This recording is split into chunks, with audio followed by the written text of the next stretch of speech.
Assalamualaikum warahmatullahi wabarakatuh. I'm Rosmalia Dita Nugraheni from Universitas Trisakti, and I've been involved in the geowriting communities. And today I'm going to present one of our research project entitled Enhancing the Geological Aspect of Aesthetic Coast and Beaches Landscape to Promote Geotourism in Nusa Dua and Nusa Penida, South Bali. Um, Due to the time constraints, so I will go directly to the introduction. The study began when we visited Nusa Dua Bali and saw rounded beach sands, exactly the same with beach sand in Lombok. Initially, we thought it is oid, but surprisingly, it is totally different.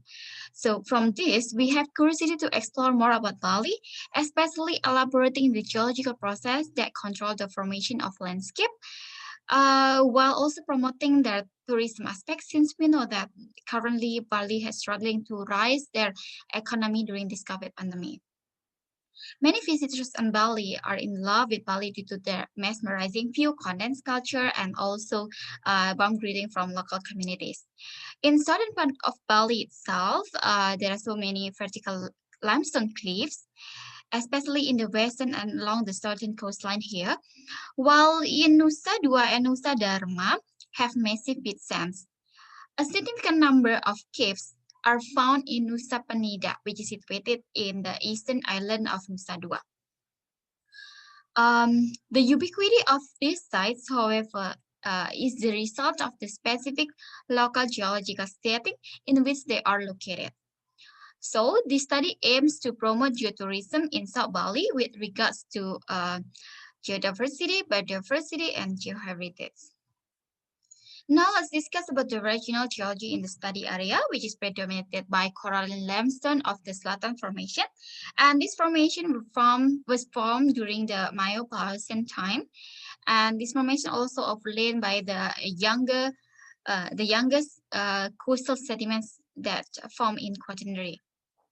Method used in this study comprises literature review combined with field observation.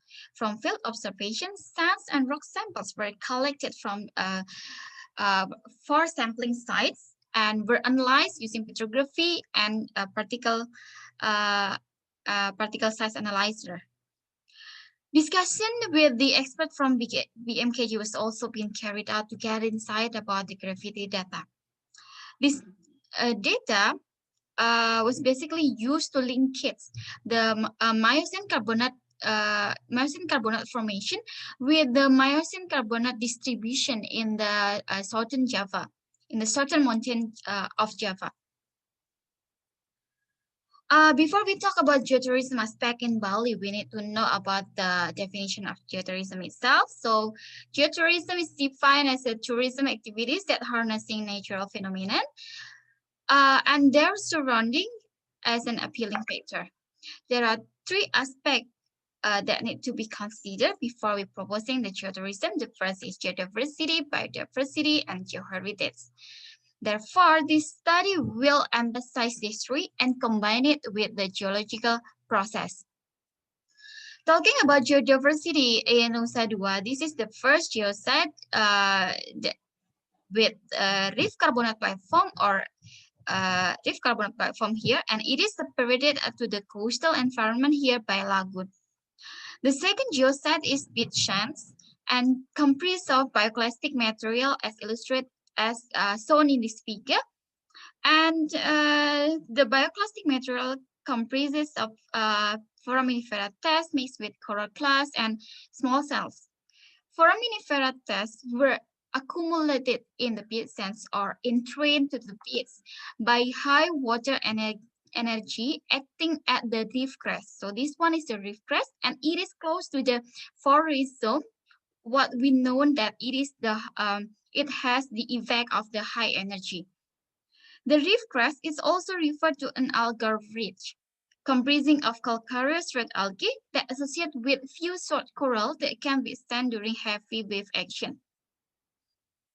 From petrography analysis, the study reveals that there are a lot of Schlumberger floresiana as an endemic species, and these species present together with the Calcarina, Baculogipsinoides, Bryozoa, gastropod, and especially with red algae. More than 90% of the grains are represented by rounded shape, That's due to the intense mechanical destruction. As evidence here, we have Calcarina and also Baculogipsinoides without spines. It indicates that the spines are strongly abraded through the breaking waves. Observation using a laser particle size analyzer shows that sand size were concentrating on the very coarse sand fraction, which is the most frequent size sands in the pit sands. The result illustrates that the winnowing process effectively removes finer grain from the coarser grains during the water flow. Bali and Lombok are separated from the mainland by sea strait, and this strait what we called as Lombok Strait. And this is the prominent evidence why Sambragella floresiana only exists locally. That's because Lombok Strait presents as has the major role as the main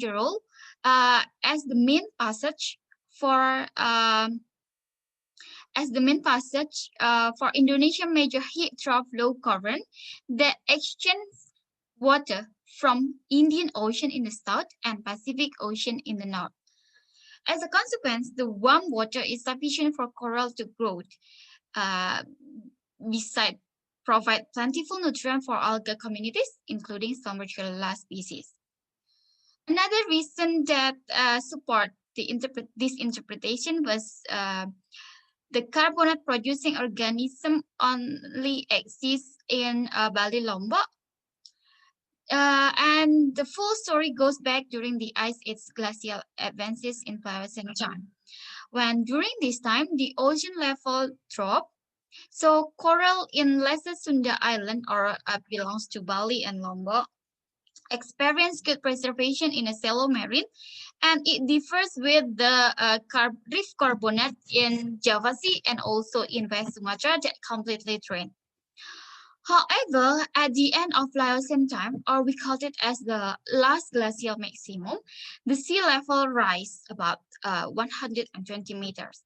During this time, coral reef in South Bali try to compensate the sea level, while the coral reef in Java Sea and also the south of West Sumatra emerge above sea level.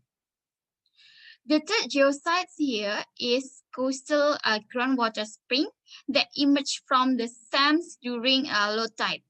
The springs are abundantly located along this coastline, and many seepads and small springs of fresh water indicates a discharge point and associate with the intersection of water table with the earth surface, or we call it as topography.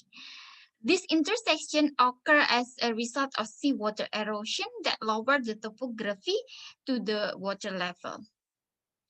Now let's moving to the destructive geological process with regards to cartification. High penetration of surface water toward the porous cars lead to the weathering process.